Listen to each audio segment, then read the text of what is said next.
ఎన్నికల్లో గెలుపోటములు సహజమన్నారు CPM polit bureau సభ్యులు B V రాఘవులు. ఎన్నికల్లో గెలిచినా ఓడినా తాము ఎప్పుడు ప్రజల పక్షమేనని అన్నారు. దేశవ్యాప్తంగా తమ ఓట్ల శాతం పెరిగిందని, రాజకీయ లబ్ధి కోసం తాము ఎప్పుడు పొత్తులు పెట్టుకోమని అన్నారు. ప్రధాని మోడీ అనాలోచిత నిర్ణయాలతో పెట్రోల్ డీజిల్ కొరత, ధరలు పెరిగాయంటోన్న బివి రాఘవులతో మా ప్రతినిధి Prem Kumar face to face. దేశంలో ఉన్నటువంటి ప్రస్తుత రాజకీయ పరిస్థితులపై మనతో పాటు మాట్లాడడానికి సిపిఎం పొలిట్ బ్యూరో సభ్యులు బివి రాఘవులు ఉన్నారు. సార్ చెప్పండి, దేశవ్యాప్తంగా కూడా ఒకవైపు మోడీ ప్రధానమంత్రి మొన్న మాట్లాడుతూ కూడా బంగారం కొనొద్దు, పెట్రోల్ డీజిల్ని తగ్గించుకొని వాడాలని చెప్పి వారు సూచిస్తున్నారు. ఒకవైపు పెట్రోల్ ధరల పెంపుపై మీరేమో నిరసన చేస్తున్నారు. దీన్ని ఎట్లా చూడొచ్చు? మోడీ గారు హైదరాబాద్లో ఉపన్యాసం చేస్తూ పొదుపు చర్యల గురించి మాట్లాడారు. ఆ పొదుపు చర్యల గురించి మాట్లాడడం చాలా హాస్యాస్పదంగా ఉంది. డబ్బులు లేక ఖర్చు పెట్టే పరిస్థితులు లేకపోతే పొదుపు చేయాలని చెప్పేసి మనకు చెప్తున్నాడు. పొదుపు చేయించాల్సింది వాళ్ళ మిత్రుల్ని. ఈరోజు బయట నుంచి క్రూడ్ ఆయిల్ తీసుకొచ్చి ఇక్కడ రిఫైనరీ చేసుకొని విదేశాలకు పంపి లాభాలు సంపాదించుకుంటున్నారు వాళ్ళ మిత్రులు.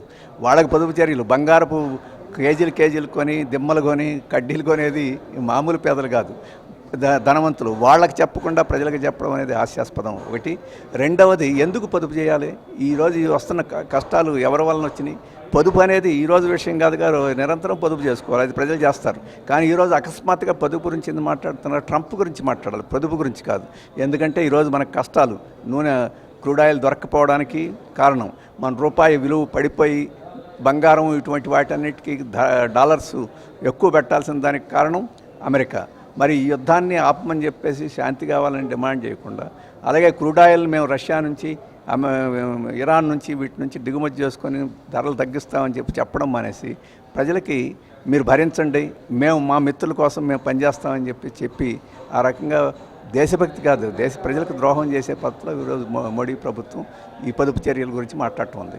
కేంద్ర హోం శాఖ మంత్రి అమిత్ షా మాట్లాడుతూ దేశంలో ఒక డెడ్ లైన్ పెట్టి అప్పటి వరకు మావోయిస్టులు ఉండరని చెప్పి ప్రకటించారు. మరొక వైపు రాజకీయ పార్టీలు ప్రధానంగా ఉన్నటువంటి 2-3 రాష్ట్రాల్లో కమ్యూనిస్టుల అధికారం ఉంది.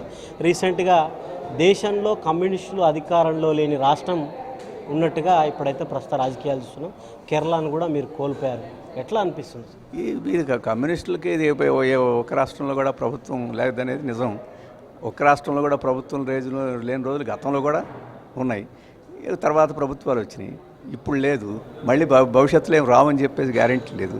ఆయన అప్పుడు దాకా ఉండడు ఆ చరిత్రను ఆపేదానికి. మేమందరం కూడా ఉన్నాం. ఈ ప్రజలు నిర్ణయించుకుంటారు ఎవరిని తీసుకురావాలనేది. అలాగే అన్ని రాష్ట్రాల్లో ఓడిపోయిన చరిత్ర బీజేపీకి కూడా ఉంది. గతంలో చాలా మళ్ళీ గెలిచింది. ఈరోజు శాశ్వతంగా అక్కడ కుర్చీలో కూర్చుంటాను అనుకుంటున్నాడేమో. భారత ప్రజలు అంతా సహించే ప్రజలేం కాదు, ఖచ్చితంగా ఓడిస్తారు. ఆ రకంగా ఉపదేశాలు ఒక పక్కన పెడితే ఈరోజు మావోయిస్టులను సర్వనాశనం చేసామని చెప్పేసి అంటున్నారు. మావోయిస్టులు సర్వనాశనం కాదు, పట్టుకొని కాల్చి చంపారు, గిరిజనులను వేల మందిని హత్య చేశారు, ఆ రకంగా నిర్మూలించారు. అంతే తప్ప అక్కడ ప్రజల యొక్క సమస్యలను పరిష్కరించి వారందరూ మావోయిస్టుల సిద్ధాంతాన్ని అంతటిని తిరస్కరించి వాళ్ళకి అక్కడ ఉనికి లేకుండా చేసిన పరిస్థితి కాదు. ఆ రకంగా వేల మందిని సైన్యాన్ని పెంచి, డ్రోన్లు పెట్టి, వీటన్నిటిని పెట్టి హత్యలు చేసి, ఎన్కౌంటర్లు చేసి మేము చేసామని చెప్పంటే అది వారి కిరాతకత్వాన్ని మనకి చూపిస్తుంది తప్ప మంచితనాన్నో లేకపోతే ప్రజల యొక్క మనసుల్ని దోచుకున్న స్వభావం ఏం చూపించట్లేదు. ఆ కిరాతకత్వం బయటపడిపోయింది. అసెంబ్లీ ఎన్నికల్లో మీరే తిడతారు, మళ్ళీ మీరే వారితో వచ్చి పార్లమెంట్ ఎన్నికల్లో కలిసి ఓటేయమంటే జనాలు ఎట్లా చూడాలి? తిట్టడం, పొగడటం కాదు. మేము ఏ విధానాన్ని ఆ విధానానికి అనుగుణంగా ఉన్నంతకాలం వాళ్ళతో కలిసి పనిచేస్తాం. విధానానికి వ్యతిరేకంగా ఉన్నప్పుడు ఫలానా పార్టీ అనేదిగా విధానాన్ని బట్టి ఆలోచిస్తాం. అది పొత్తులు వాళ్ళందరితో ఇప్పుడు కాదు, గత 50 ఏళ్ళ నుంచి పనిచేస్తున్నాం. ఆ రకంగా అక్కడ అవకాశం ఏదైనా ఉంది. అది ఎప్పుడు సిపిఎంగా ఎప్పుడు లేము, లెఫ్ట్ డెమోక్రటిక్ ఫ్రంట్గానే పోటీ చేస్తున్నాం. ఏదైతే మొత్తంగా దేశవ్యాప్తంగా జరుగుతున్నటువంటి పరిణామాలు కానీ, లేకపోతే ఇంకొకటి కేరళ, ఆ తర్వాత బెంగాల్లో ఓటమికి సంబంధించి దేశవ్యాప్తంగా కూడా కమ్యూనిస్ట్ పార్టీగా సిపిఎంగా మేము బలపడుతూ వస్తున్నాం. కొన్ని ఓట్ల శాతానికి అధికారంలో ఉన్నా లేకపోయినా మేము ప్రజల పక్షాన ఉంటామని చెప్పి